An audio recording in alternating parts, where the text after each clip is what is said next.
Ya, pemirsa, Landstalk kali ini akan membahas mengenai topik menata bandara kita. Dan bersama kami sudah hadir narasumber pengamat penerbangan Samudra Soekardi. Selamat siang, Pak. Selamat siang. Dan sebelum bahas lebih lanjut, kita saksikan dulu informasi berikut ini. Bandara merupakan salah satu infrastruktur penting bagi sebuah daerah. Bandara bukan hanya sekedar tempat menaikkan dan menurunkan penumpang, melainkan juga sebagai pintu gerbang bagi wisatawan maupun tamu yang berkunjung ke daerah tersebut.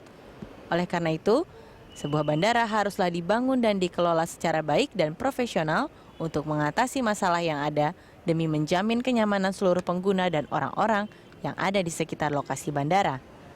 Namun, terkadang masalah bisa timbul, bukan hanya dari segi internal pengelolaan bandara saja. Daerah sekitar bandara yang terus berkembang terkadang juga dapat menimbulkan masalah karena membuat lokasi bandara yang ada menjadi tidak relevan lagi untuk berada di wilayah tersebut. Sebuah bandara idealnya berada agak jauh dari pusat kota, karena sebuah bandara membutuhkan lahan yang luas untuk tempat landasan pacu, parkir pesawat, dan juga untuk terminal kedatangan dan keberangkatan. Selain itu, kawasan di sekitar bandara tidak boleh langsung berdekatan dengan permukiman atau pusat-pusat kegiatan, karena hal ini akan membahayakan apabila terjadi sesuatu dengan pesawat yang melakukan aktivitas di bandara tersebut. Seiring dengan pembangunan yang terus berjalan, kebutuhan akan lahan juga terus meningkat. Akibatnya, seringkali kawasan di sekitar bandara yang tadinya adalah kawasan yang tidak terbangun seperti rawa-rawa atau perkebunan dirubah menjadi kawasan permukiman atau perkantoran. Hal ini menyebabkan lokasi bandara menjadi berada di pusat kota. Hal tersebut tentu sangat berbahaya bukan hanya untuk orang-orang yang tinggal di wilayah sekitar bandara, namun juga membahayakan untuk aktivitas penerbangan yang ada. Ya. Ya, memang bandara kita ini perlu ditata kembali, tapi kita tentunya Betul. juga akan membahas bagaimana sebenarnya penataan yang ideal, karena kemarin kejadian ketika Lanut Suwondo itu kemudian menjadi mengemuka karena adanya kecelakaan ataupun juga jatuhnya pesawat Hercules C-130, memang kita belum tahu bagaimana kecelakaan itu bisa terjadi ataupun juga penyebabnya. Namun tentu saja ini membuat satu pertanyaan untuk kita, entah itu bandara sipil atau komersil ataupun juga bandara militer. Ini tentu saja perlu dievaluasi, apalagi jika terletak di dalam permukiman. Ya, Gitu ya. betul. Dan satu pertanyaan yang pertama kali saya ingin tanyakan kepada Pak Samudra adalah, ini bandara atau lanutnya yang terlalu dekat dengan pemukiman atau pemukimannya yang merangsek ke lanut sebetulnya, Pak Samudra? Yang mana nih? Yang Di Suwondo, yang di Medan. Jadi kebanyakan sih kalau di Indonesia itu lanutnya tadinya dia di luar kota. Tapi karena kotanya berkembang secara pesat sehingga agak mendekat ke bandara gitu. Nah, itu yang terjadi. Yang ideal itu seperti bandara apa saja kalau di Indonesia? Kalau ideal tuh contohnya yang direncanakan dengan baik adalah Cengkareng sebenarnya. Cengkareng. Direncanakan dengan baik, tapi pelaksanaannya baik atau tidak kelihatan bahwa perkembangannya tidak disesuaikan dengan jumlah penumpang yang kapasitas penumpang yang ada sekarang gitu. Oke, Ukuran ideal itu sendiri apa, Pak? Tergantung daripada jumlah penumpang dan jumlah pesawat take off dan landing, itu ukurannya. Oke, kalau itu adalah perbandingan antara pesawat dan juga runway-nya. Ya, runway-nya ada berapa? Misalnya kalau misalnya kalau udah sejam sekali beda dengan setengah jam sekali, beda dengan 5 menit sekali gitu loh. Kalau dari tata letaknya sendiri, Pak? Nah, kalau tata letaknya sebenarnya ada istilah KKOP ya, kawasan keselamatan operasi penerbangan KKOP. Itu jadi ada standar-standar tertentu yang harus ini misalnya jarak dia take off dan landing kan itu harus ada runway-nya, setelah runway itu ada safety area-nya berapa gitu loh. Dan kalau dia muter dan sebagainya itu kiri kanannya juga harus ada istilahnya. KKOP ini berlaku untuk seluruh lanut dan bandara atau hanya komersil saja? Enggak, seluruh bandara. Seluruh bandara. Karena kan pesawat militer juga kan harus ada ininya, ada ada safety area-nya juga. Dia nggak boleh jatuh juga gitu. Oke. Tapi kenyataannya kalau kita lihat bandara-bandara militer ini biasanya berada ataupun juga landasan militer begitu ya, itu selalu ada di dalam kota, misalnya seperti Pondok Cabe, kemudian Abdurrahman Saleh, kemudian kemarin Suwondo mungkin ya yang tadinya Polonia. Pondok Cabe bukan ya militer. Kan? Nah, kalaupun itu bisa dikatakan di dalam kota, gitu, itu sebenarnya bagaimana peraturan untuk lanut-lanut ini? Sebenarnya sih nggak masalah ya, karena dulu dibangun lanut-lanut itu memang udah di luar kota, memang pada saat dibangunnya yang ada sekarang gitu. Contohnya Halim, contohnya Polonia Medan ya, tapi dijadiin komersial karena nggak ada alternatif lain, jadi diadakan komersial. Nah, kalau Cengkareng kan memang udah direncanakan setelah Kemayoran dan Halim itu penuh, dipindahkan ke Kemayoran, dipindahkan ke Cengkareng. Cengkareng itu benar-benar direncanakan. Nah, yang di dalam kota sebenarnya kayak Singapura juga Seletar kan dulu sebelum Changi kan Seletar. Nah, itu masih tetap ada, nggak masalah, asal dijaga KKOP-nya tetap gitu loh. Jadi misalnya nggak boleh ada tower tinggi ya di daerah KKOP itu, di daerah keselamatan operasi penerbangan itu nggak boleh bangun hotel dan sebagainya. Nah itu yang harus dijaga sebenarnya. Di Jepang juga gitu kan. Baik.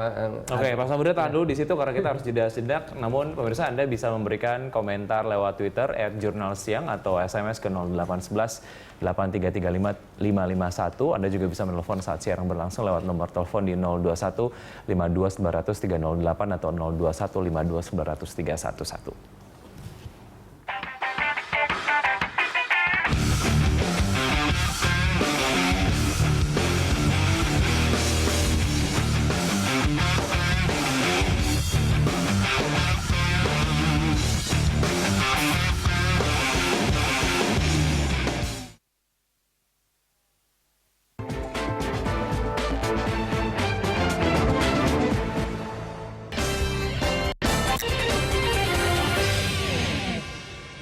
Untuk sektor minyak dengan harga minyak turun saat ini sangat memberikan sentimen yang sangat negatif ya.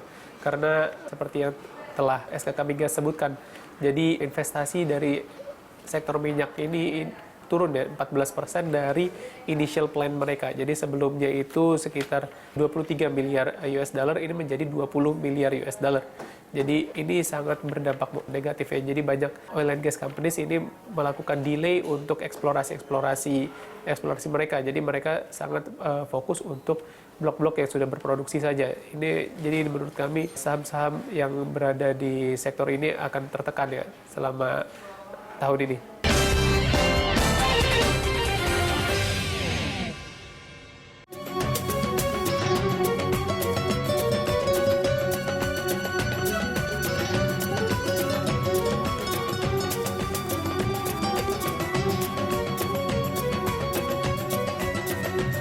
Welcome to the future of news. The Jakarta Globe, your city, your world.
Ternyata banyak ya yang berada di pusat kota gitu.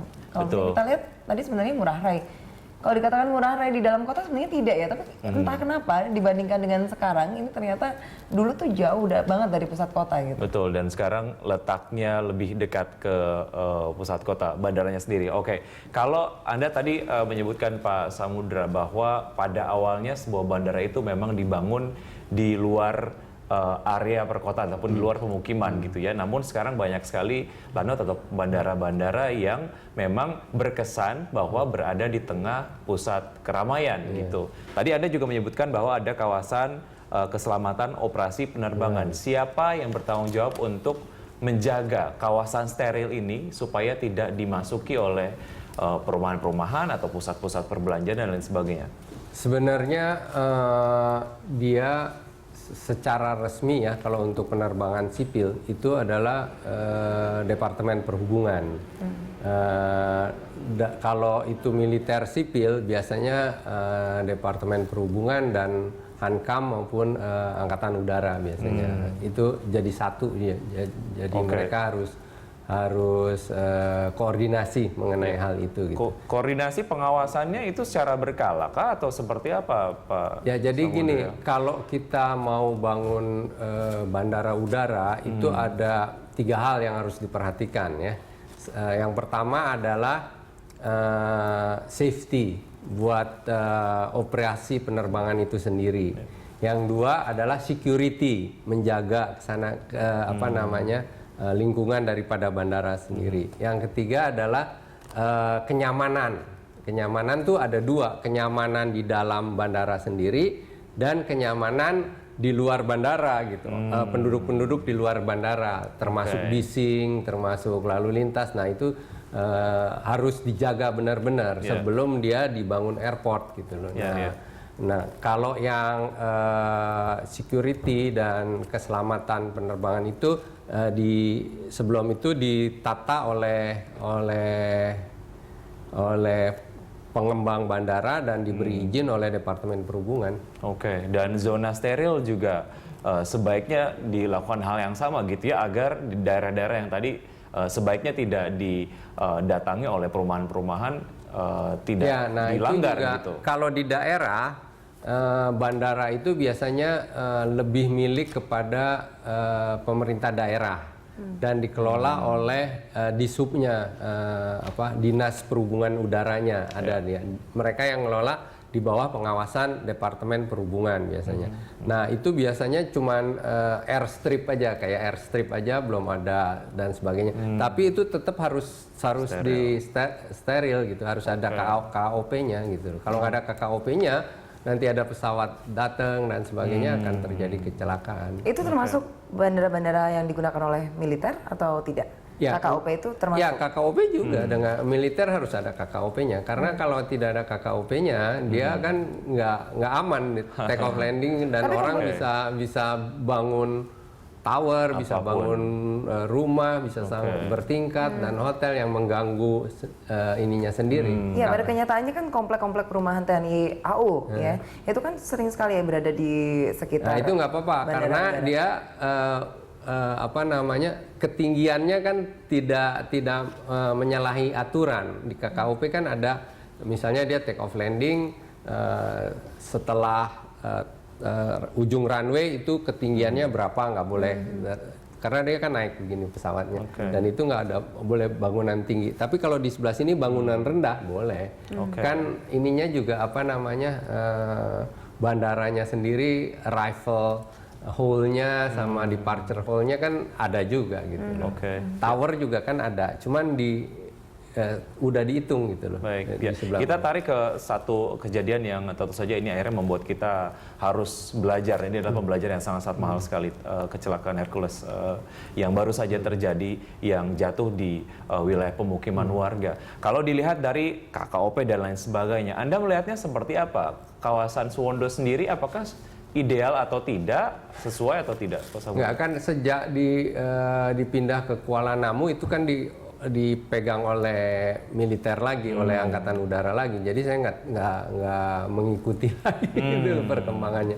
Lebih baik ditanya ke yang ini aja gitu. Jadi saya nggak tahu persis ininya apa Baik. namanya.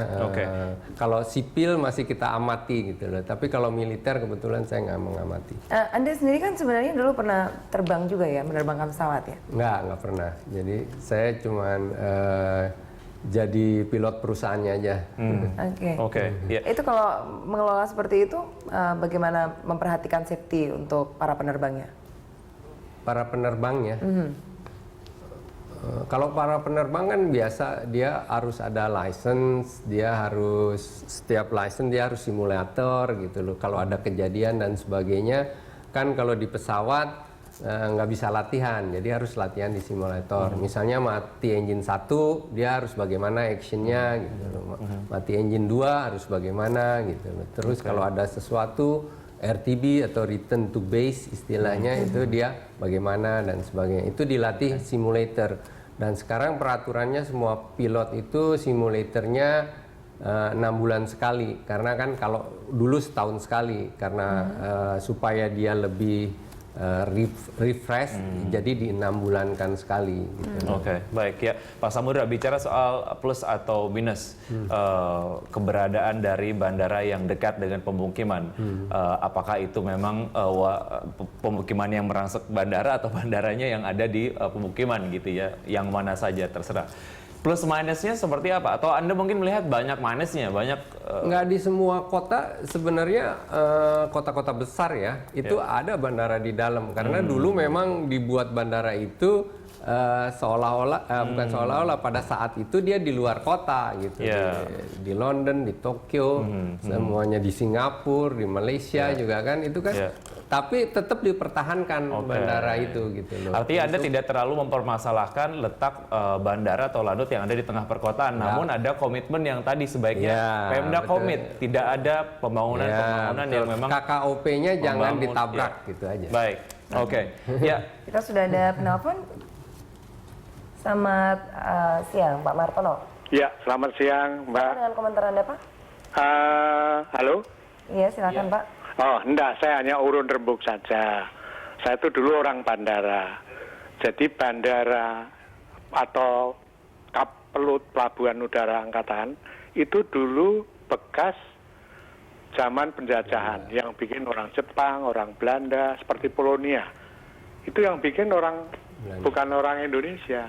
Dan itu ada di luar kota. Kotanya itu di Lubuk Pakam, Mbak. Di Lubuk Pakam. Nah, setelah bandara ini jadi pada militer, pemerintah Indonesia membutuhkan bandara untuk sipil.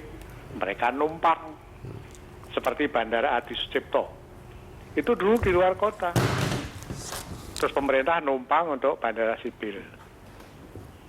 Angkasa Pura itu numpang. Di Bandara Polonia, Suhardi Sumarmo, di mana-mana. Tapi itu bandara itu di luar kota. Pembangunannya masuk ke dekat airport. Jadi itu tadi Bapak tadi KKOP itu betul sekali. Saya di Bandara Polonia dulu pernah motong satu gedung. Minta dipotong gedung. Itu mall. Mau bangun 6 lantai, saya potong jadi 4 lantai.